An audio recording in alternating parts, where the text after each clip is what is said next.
सितंबर को घोसी चीनी मिल के पास जनसभा करेंगे।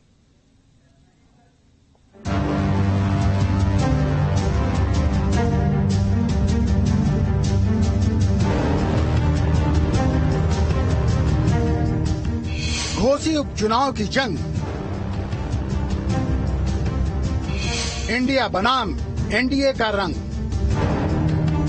मऊ के घोसी विधानसभा उपचुनाव में जैसे जैसे मतदान की तारीख नजदीक आ रही है, चुनावी सरगर्मियां तेज हो रही हैं। जीत के लिए बीजेपी और एसपी ने जोर लगा रखा है। रविवार को ही डिप्टी सीएम केशव प्रसाद मौर्य समेत कई मंत्रियों ने जनसभा की थी।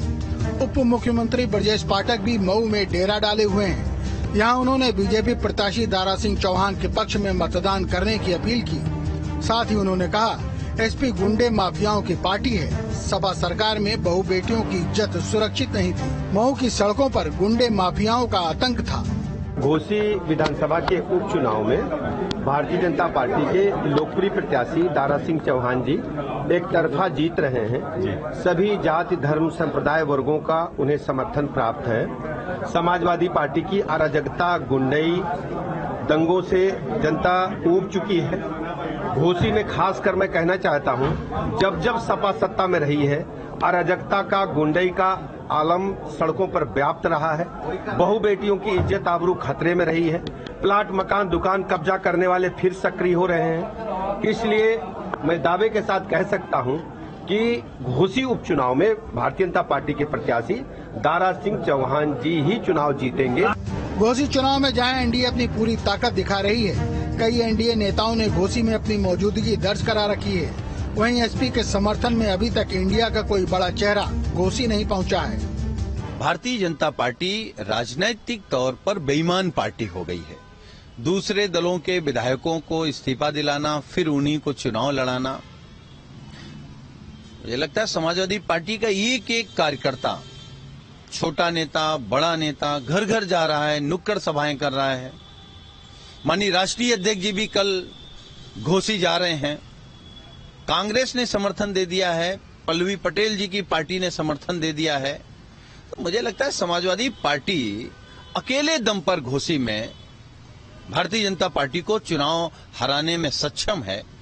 जिस प्रकार से वो समाजवादी पार्टी की जीती हुई सीट पर समाजवादी पार्टी के जीते हुए व्यक्ति ने समाजवादी पार्टी को छोड़कर भारतीय जनता पार्टी के प्रत्याशी के रूप में अपनी किस्मत आजमाई है, इसका परिणाम चुनाव के नामांकन के दिन के साथ ही स्पष्ट हो गया है कि भारतीय जनता पार्टी वहां बड़ी जीत हासिल करेगी।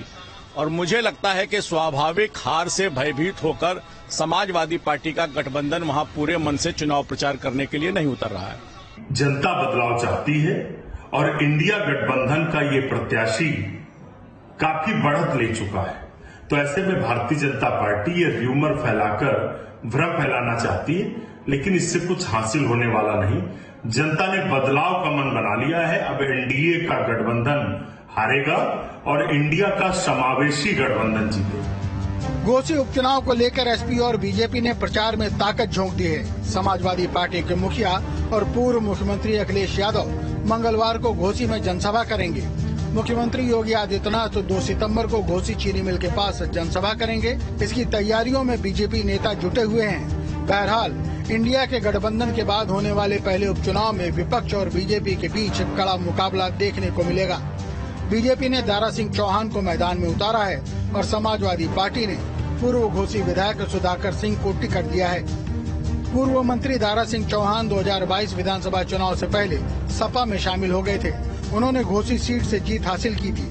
विधानसभा सीट से इस्तीफा देने के बाद वो पिछले महीने फिर बीजेपी में शामिल हो गए, जिसके चलते उपचुनाव कराया जा रहा है। कांग्रेस और आरएलडी के बाद अब वाम दल सीपीआई, सीपीआईएम और सीपीआईएमएल ने भी एसपी उम्मीदवार सुधाकर सिंह को समर्थन दे दिया है। ऐसे में अब घोसी सीट पर हो रहा उपचुनाव एक तरह से 2024 के पहले गैर बीजेपी दलों का लिटमस टेस्ट साबित होगा।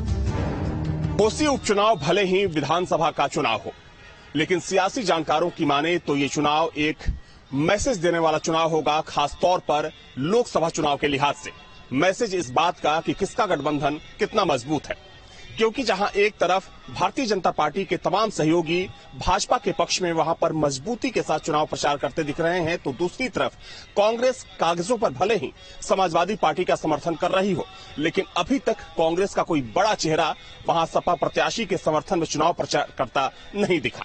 वीडियो जर्नलिस्ट के साथ Avinash Singh, news state Lucknow. Bharatiya Janata party ने 2024 के लिए 350 प्लस सीटों का टारगेट रखा है। 2019 लोकसभा चुनाव में हारी हुई 160 सीटों को फतेह करने का बीजेपी ने बाकायदा फुल प्रूफ प्लान तैयार किया है। BJP mission 160